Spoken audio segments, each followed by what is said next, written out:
Take a look at what we need to do here for the project number 9, which is on piecewise modeling.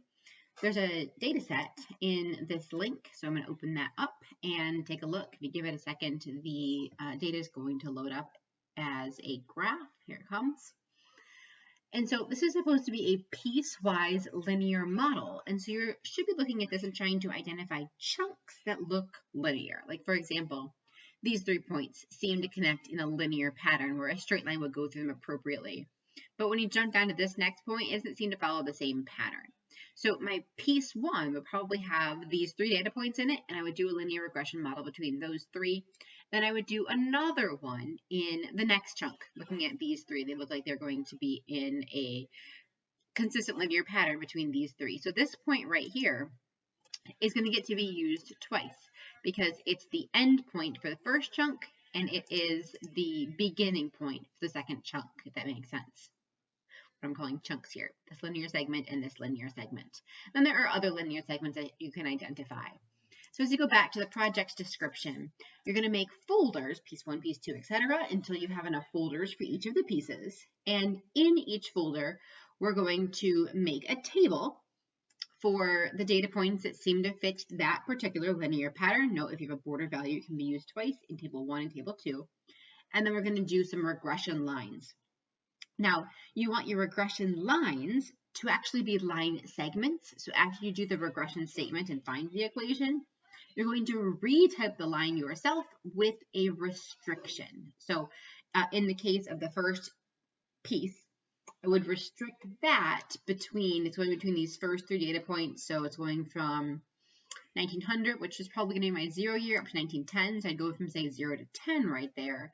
And that would be the first piece, and those would be the restrictions on the first piece. So we learned about those restrictions earlier in Project 6. We're going to keep that in mind as we look at the next restriction. Once we type in the model with the restrictions, we're going to turn off the regression line by clicking on the icon next to the graph. So if I open up a new tab here for Desmos, if you want to turn something off, then you will click on the icon next to it. So if, for example, I have y equals x plus 1, I want to turn that off, I will turn it off.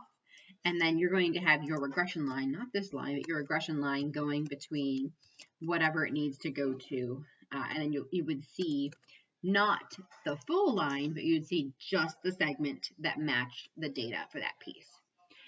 Your piece, each of your pieces should go through the points or close to the points. It won't be exact, some of these are a little rougher than others.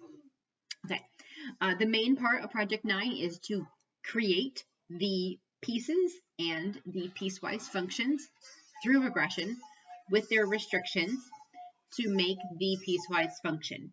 You don't need to put them all together to write the function. We're just going to write them each individually separately because that's how it's going to work on Desmos.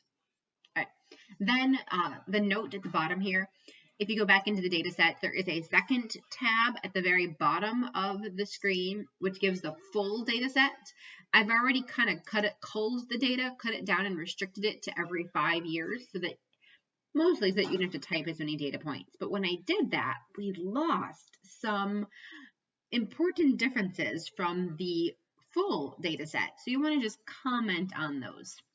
And I want you to tell me which of these segments we have done a good job modeling and which of these segments we have not done such a good job modeling. So you should be able to identify a piece or two that is fairly consistent, even though we took out some of the years, like we took out 1901, 1902, 1903, 1904, and we went right from 1900 to 1905. Some of these are going to look fine. They're going to still match up visually. So you're just doing a visual comparison of what you see in this graph versus what you see in your Desmos graph and tell us where we did well and where we did not do as well. And comment on this, discuss it, use specific examples, talk about, in this piece, in these years, which one looks the best and which one might be improved more. Okay. If you have further questions about Project 9, send them my way.